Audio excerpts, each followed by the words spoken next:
We now learn how the oldest deli in Texas marked 140 years of service in the Crossroads.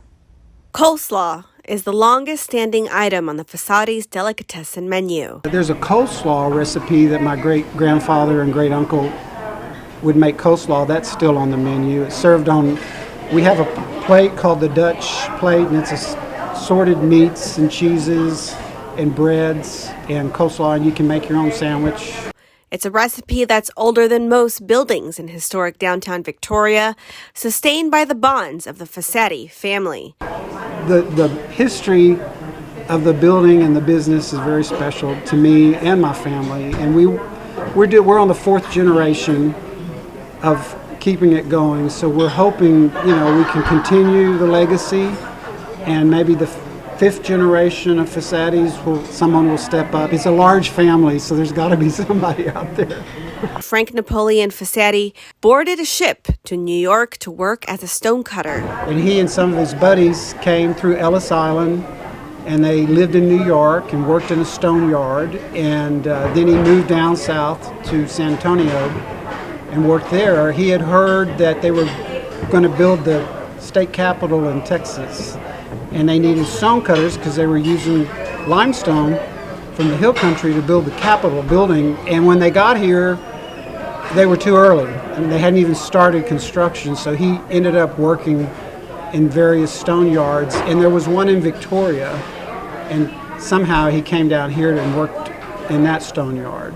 And later chipped out the foundation of a century-old restaurant that is still serving Victoria residents to this day. Saturday, the Fossati family was presented with a flag that had flown at the state capitol and as well as the flag flown at the U.S. Capitol. It was a Fossati family reunion and community celebration in full swing with an eclair-topped cake and live music. Chris Hessler, a longtime customer and family friend to the Fossatis, says he will always treasure the fundraiser the restaurant held to help cover his medical expenses after surviving a wreck that immobilized his legs. I think this community always pulls together when somebody has something bad happen, and they pulled together, and we had I don't know how many plates we sold, but it was a lot, and it meant a lot to me because it was a lot of friends and family, and it's neat seeing the picture on the wall because that was a day that I would remember the rest of my life. So it was there the day that Fossati's restaurant, backed me up and was here for me. Hessler says it's hard not to feel like you're part of the family when you're at Fossati's. I'm proud of them because this is history in the making, and I'm glad to see them still around. Wonderful clientele. A lot of people come and have lunch with us several times a week. We get out of town people. So if it weren't for our patrons, we wouldn't be here. So we've got to thank all of those people. And we have a wonderful staff that works for us. We have great managers, and a good family. We all get along pretty much. So we're blessed. We're very blessed. So hopefully we'll be around for another 100 years. And now it's time for our viewer poll review, a segment where we take a look at our viewer polls shared during our newscast on crossroadstoday.com/vote. And in March, we asked, are you concerned about gun violence becoming the norm among younger generations? 65 of you said yes, 21 of you said no. In March, we also asked, how concerned are you for the Crossroads regarding the recent outbreak of wildfires? 15 of you are concerned, 58 of you are somewhat concerned, and 41 of you are not concerned.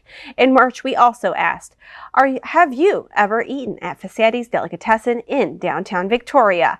140 of you coincidentally said yes, and 39 of you say no, you haven't been lucky enough yet. And we also asked, should Texas do more to reduce centerline roadways with speed limits at 75 miles per hour? 69 of you said yes, Texas should, and 75 of you said no, Texas should not.